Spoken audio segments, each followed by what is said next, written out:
Pat Hornsby Crochet, and I wrote the book, Randolph Solves the Mardi Gras Mystery. And you're going to see how he does that.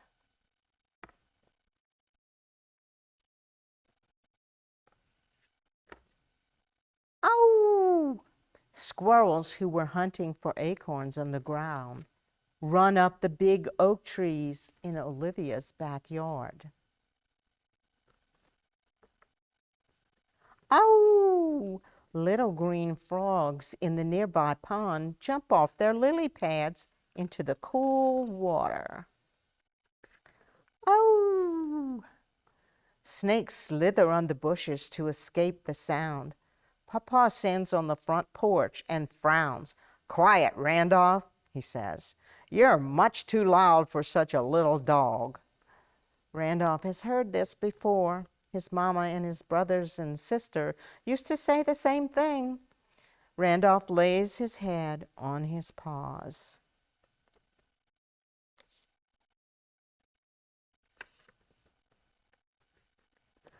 "Olivia, are you ready to go?" calls Papa to his granddaughter.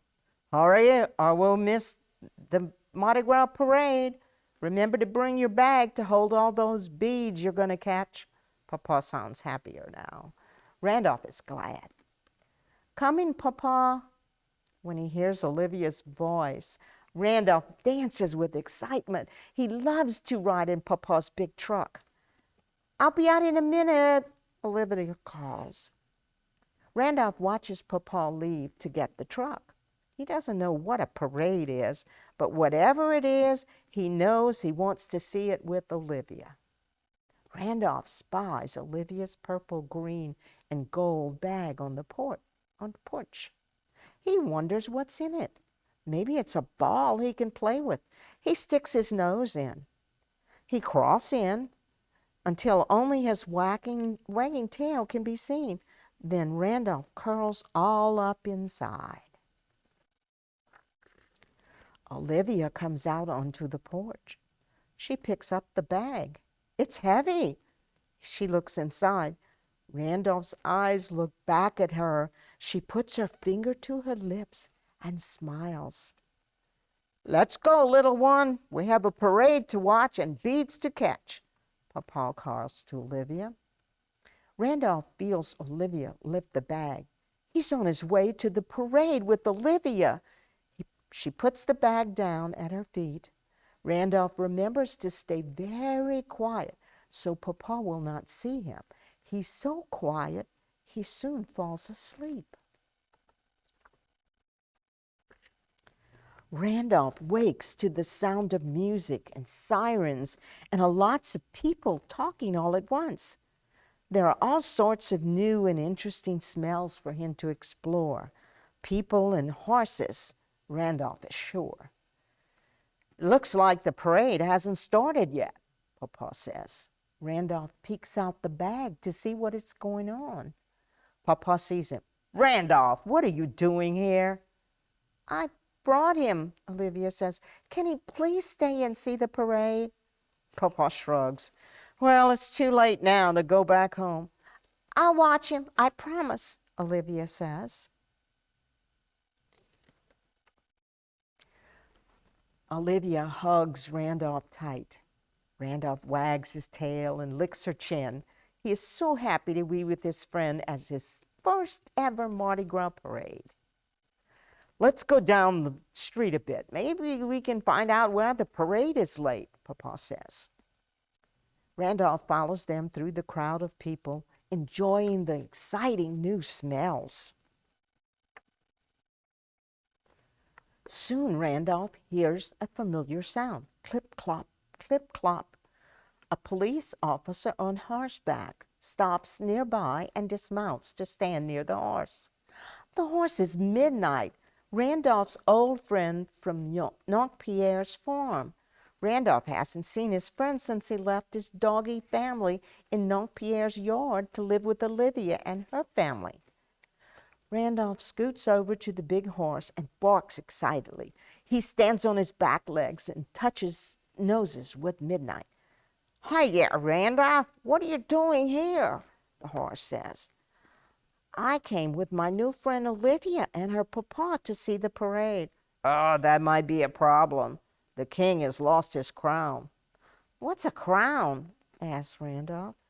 That shiny sort of hat that kings wear, Midnight replies.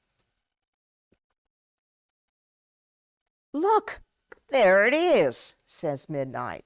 Randolph looks and sees a large raccoon dragging a glittery crown. Randolph barks. The raccoon runs off through the crowd. People in masks and costumes try to catch him, but the raccoon is too fast. Soon, Randolph cannot see him at all. Ow! Randolph quivers all over. He puts his nose to the ground and sniffs around till he smells raccoon. Randolph barks again. He runs through the crowd after the raccoon and the crown. Randolph howls, "Ow! Randolph!" Olivia yells, running after him. Soon, together, they are bound to catch that raccoon. Soon, Randolph sees the raccoon, but the raccoon sees Randolph too. He scampers around a corner. "Oh no, we've lost him," Olivia says. Randolph puts his nose down and sniffs. He follows the scent with Olivia by his side. The trail stops at a big mossy oak tree in the courthouse square. Olivia points up in the branches. There he is! The raccoon is in the tree looking down at them. "Hey, raccoon," Randolph says. "The name is Sparky," says the raccoon. "What do you want?" "I want the crown so that I can take it back to the king." "Nope," says the raccoon. He places the crown on his head. It's way too big. It hangs off one of his ears. "Please give it back," Randolph says politely. "We can't have a Mardi Gras parade without a king, and he can't be a king if he doesn't have a crown. Everyone is waiting. Please give it back."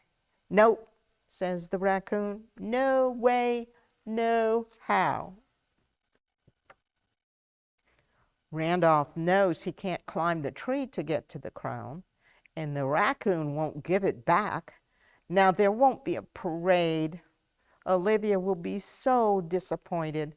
Randolph howls, "Ow!"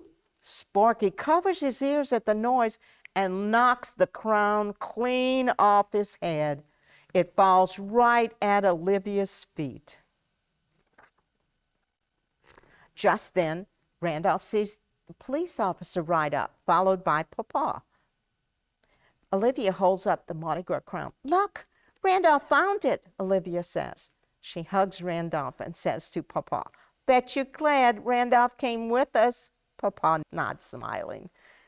"I'm sure the king will be too," says the officer. Olivia hands her the crown. "Thanks to you and your loudmouth coonhound of yours, the parade can go on. You two have saved Mardi Gras, and I think I know the perfect reward." When the parade rolls down the street, there are two special riders on the king's float. Randolph and Olivia wear necklaces of bright colored beads. Olivia waves to the children and grown-ups. She throws necklaces and doubloons to them. The people cheer, the bands march and play music, and Randolph adds his own special howl. Ow!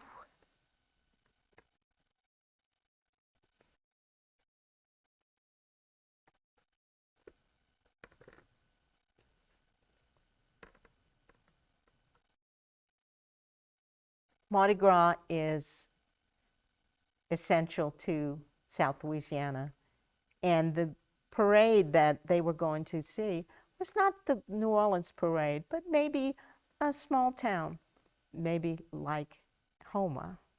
This is Randolph's Mardi Gras song, and it's to the tune of "When the Saints Go Marching In."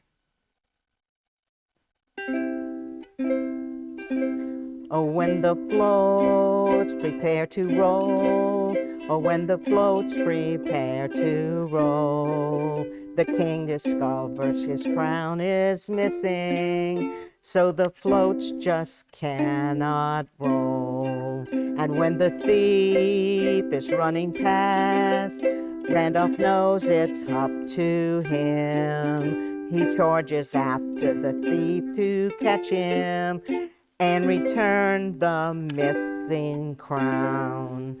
A raccoon is the sneaky one because he likes the shiny crown. And up a tree the raccoon scampers to hide his prize, he won't come down. When Randolph howls, the thief is caught and the crown comes tumbling down. Now the Mardi Gras king has his crown back, and Randolph's the hero of the town.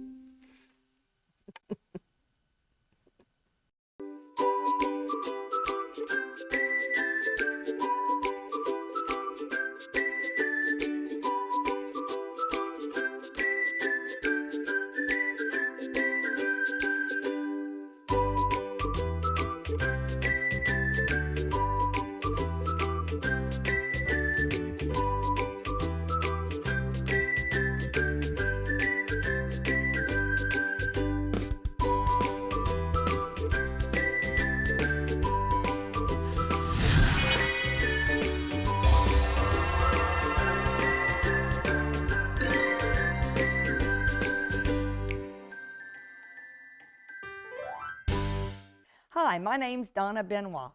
Come along and read with me today. We're reading The Worm Who Lost His Wiggle. It was written by Marion Haynes Duplantis and illustrated by Shelley Hay Fernandez.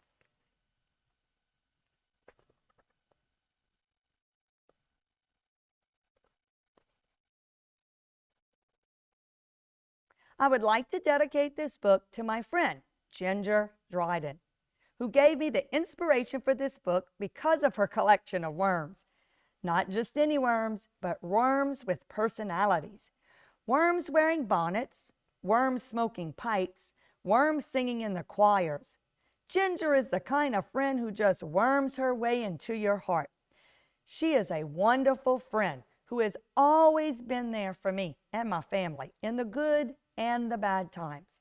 I want to say thank you, Gin, for your love and friendship throughout the years.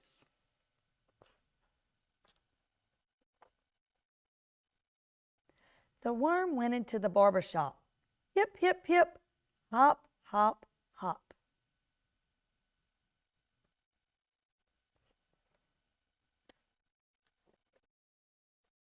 Hey, said the barber, you've lost your wiggle. That's when his chin began to jiggle. It's true, he said. I've looked all around. I lost my wiggle somewhere in town. I need some help to find that thing, or I'm in trouble with the big bug king.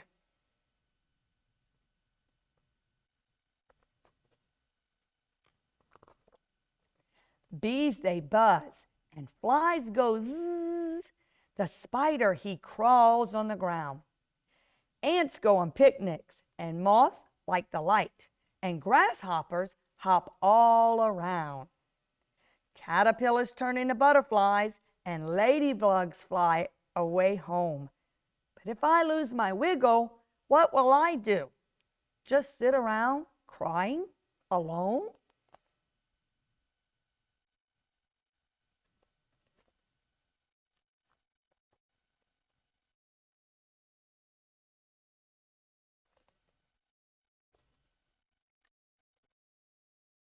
Oh no, cried the barber. We'll find your wiggle. Come climb up in my chair.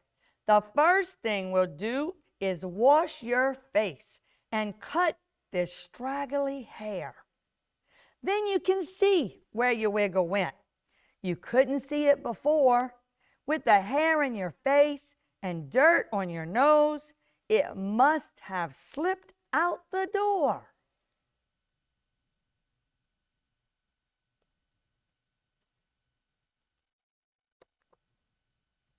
What will I do? Cried the worm that day.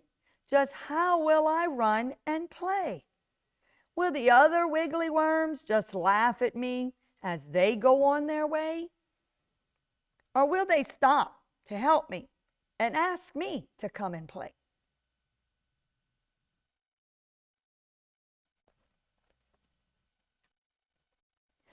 "Oh dear," cried the worm as he lay down to cry. "What an awful, awful day." As others come in and heard him cry, they said, "Let's help him find his wiggly waggly tail, the one that he lost, the one he left behind."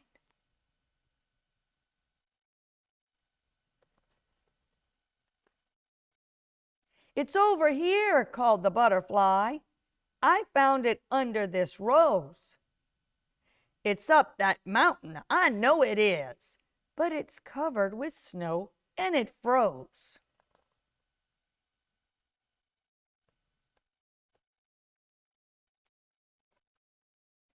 "I think I saw it on that tree over there, and I saw it by a log. That wiggly, wiggly tail keeps wiggling away," croaked the big, fat, green bullfrog.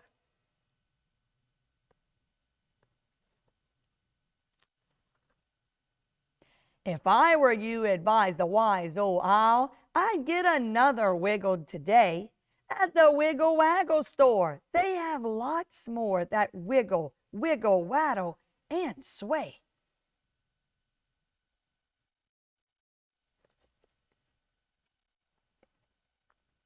So little worm hopped from that barber chair and went to the Wiggle Waggle store to buy another wiggle that was just his size, so he could wiggle once more.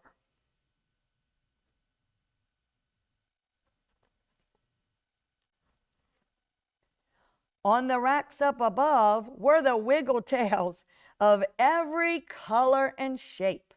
Red ones, green ones, black and striped ones. Which one should he take? There was one with legs, 1,000 or more, but he looked so funny in that.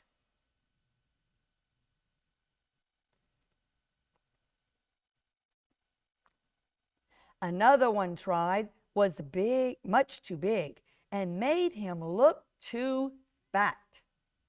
The one with stripes had a rattly tail that rattled when he walked around. This is much too long, so he tripped and fell and landed on the ground.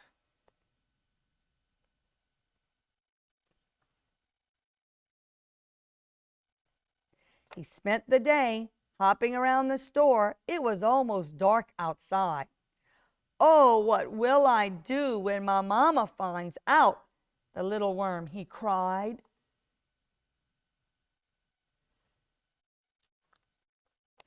As he looked up with big tears in his eyes, his mama was standing there. "See here what I found? You left it hanging around. Your wiggle on the kitchen chair." "Oh, mama," he sighed, "I'm sorry I lied and told you my things were put away. If my wiggly waggly tail was where it belonged, I could have played all day."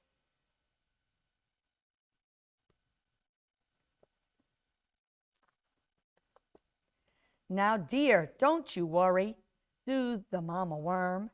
"Tomorrow is another day.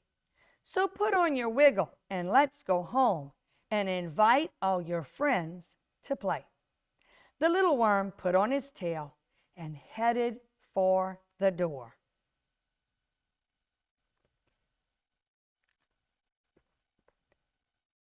They wiggled out together as the sun went down, and the worm lost his wiggle no more. The end. I'm sure glad he found his tail. I was kind of wondering there for a minute if he would. Let's read about the author. Marion Haynes Duplantis is a native of San Bernardino, California. A graduate of Pacific High School in California, she moved to Houma, Louisiana at the age of 18.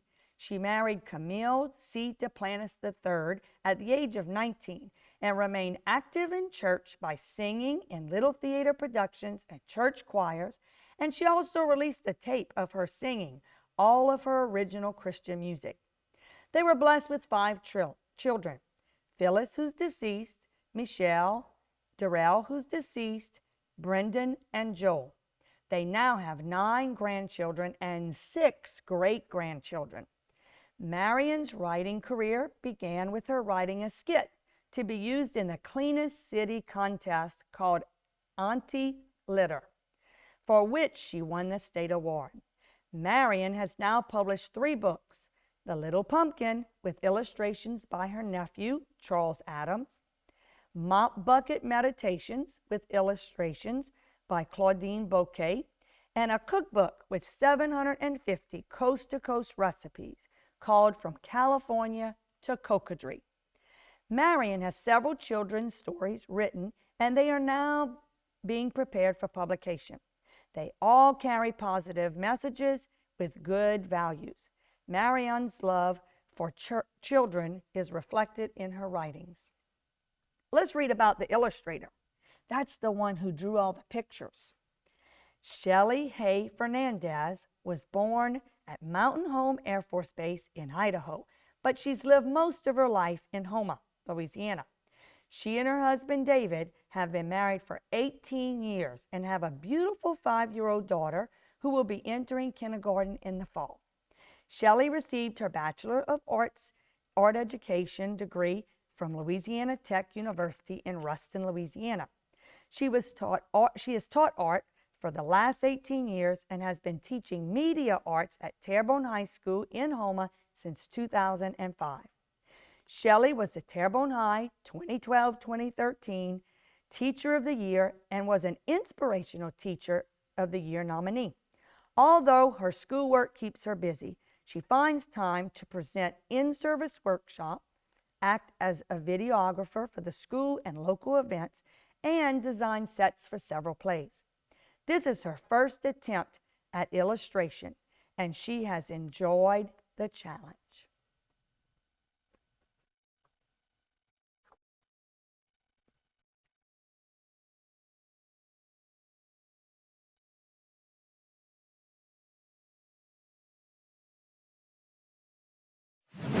Are you a local author with wonderful children's stories? HTV is in search of authors that would allow us to have their stories read on our show, Engaging Our Children. Reading to children is an important part of their development, and we would love to have local authors that could help contribute to our goal of educating our local children. So if you are interested in having your stories read, or maybe even reading them yourself on our show, please contact us at 985-876-3456 or email us at false10@htv10.tv.